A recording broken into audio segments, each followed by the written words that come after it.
Saan maganda ilagay ang 10,000 for investment ngayong 2024? Mga kasosyo at kanegosyo, natatandaan mo ba noong high school ka at nag-iipon ka para sa field trip o outing?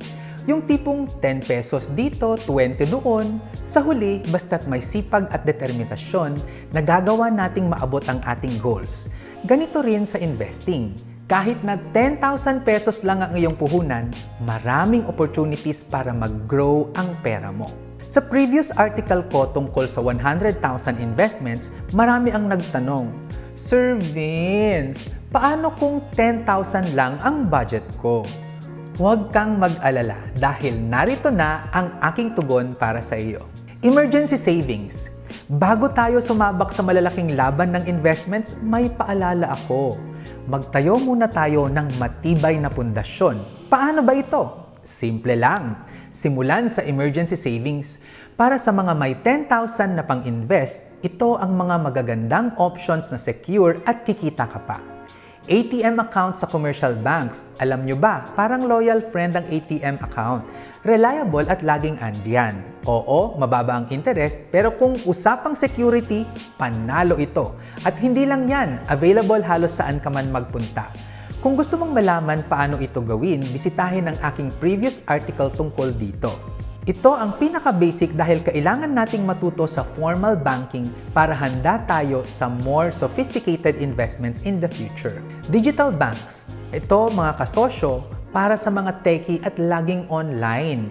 Bukod sa safe up to 500,000 pesos dahil sa PDIC, super convenient pagamitin. Perfect ito kung gusto mo ng madaling access sa iyong funds anytime, anywhere. Rural Bank Time Deposit. Ito naman, hidden gem ng banking world.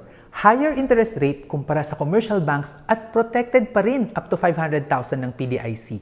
Plus, pwede mo itong i-pre-terminate kung kinakailangan. Co-op Time Deposit. Last but not least, for emergency savings, isang magandang option ito lalo na kung sa strong and reliable co-ops mo ilalagay. Bukod sa mas mataas na interest rates, withdrawable ito anytime.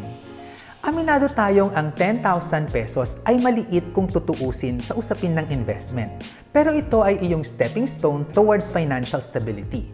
Kaya, bago magsimula into other investment products, siguraduhan muna na solid ang iyong emergency savings.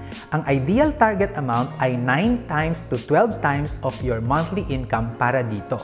Ang emergency savings parang pagkakaroon ng life vest sa bangka. Hindi mo alam kung kailan mo kakailanganin, pero mas mabuti nang handa ka. Pag-ibig MP2. Ang Pag-ibig MP2 parang si Darna! Tahimik pero powerful. Tuloy-tuloy ang paglipad ng performance nito na tinalo pa ang 5-year government treasury bonds for 12 straight years. Ito pa, ang Pag-ibig MP2 ay tax-free. Yes, mga kasosyo at kanegosyo, wala kang babayaran na 20% withholding tax na karaniwan sa ibang investments. Yung parang ininvest mo, diretsyo sa paglago, walang bawas. At alam nyo ba, hindi lang sa bulsa mo nakakabuti ang Pag-ibig MP2, pati na rin sa puso mo. Bakit? Kasi ang savings mo nagiging puhunan sa mga housing programs para sa ating mga kababayang nangangailangan. Kaya hindi lang ito basta investment, ito ay investment with a heart. Saan ka pa? Regular SSS. Ginawa ko na ang research para hindi mo na gawin. Walang kahit anong private pension investment product ang nakakapantay sa benepisyong na ibibigay ng SSS kapag ang usapan ay returns sa kaparehong halaga ng iyong contributions. Ito ang superhero ng pension plans. Walang kapantay, walang kasing lakas. Ang regular na SSS contribution mo ay parang magic beans na tumutubo at nagiging higanteng puno ng yaman. Hindi lang ito simpleng pag-iipon, ito ay ang pagtatayo ng isang matibay na financial fortress na magpoprotekta sa iyo sa iyong golden years. Kaya sa tuwing maghuhulog ka sa SSS, isipin mo na isa itong hakbang paakyat sa matatag na kinabukasan, WISP Plus. Kung ang regular SSS ay ang ating standard na kanin, ang WISP Plus o Workers Investment and Savings Plan ay parang extra topping sa iyong favorite halo-halo. Optional pero nakapagpapasarap lalo ng buhay, retirement mo. Ito yung flexible na kapartner sa pag-ipon na may added growth potential. na sa halagang 500 pesos lang, pwede ka nang magsimula. Kagandahan ng Wiz Plus, ito'y walang fixed contribution and as of last year, magkamukha ang interest na kukuha sa dividend ng Pag-ibig MP2. RTD and RDB.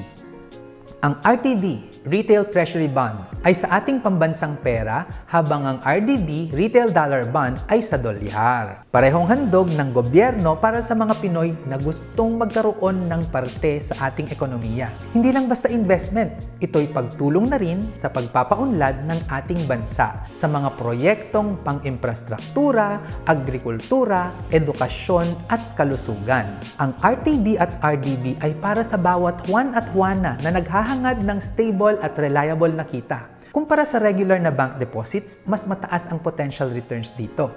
Ito ay hindi lang pang ngayon, pang future pa, pang retirement, pang edukasyon, pang kalusugan, o kahit para sa legacy na nais mong iwan. Secure your future mga kasosyo at kanegosyo.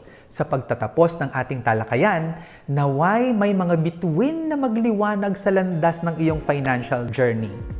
Tandaan, ang bawat piso na iyong ini-invest ngayon ay tulay patungo sa mas maginhawa at masaganang bukas. Huwag sana nating ipagpaliban ang mga oportunidad na lumago ang ating ipon. Ang opportunity sa RTB at RDB sa Pag-ibig MP2 at sa SSS ay parang mga biyahe ng bus. Hindi natin alam kung kailan ulit daraan. Kaya't itaas natin ang layag at samantalahin ang hangin ng pagkakataon. Ilagay ang iyong 10,000 pesos sa tamang investment na mag-aalaga sa iyong puhunan habang ikaw ay abala sa pagtahak ng iyong pangarap. Gaya ng isang masinop na kapitan, gabayan mo ang iyong barko sa maayos na direksyon.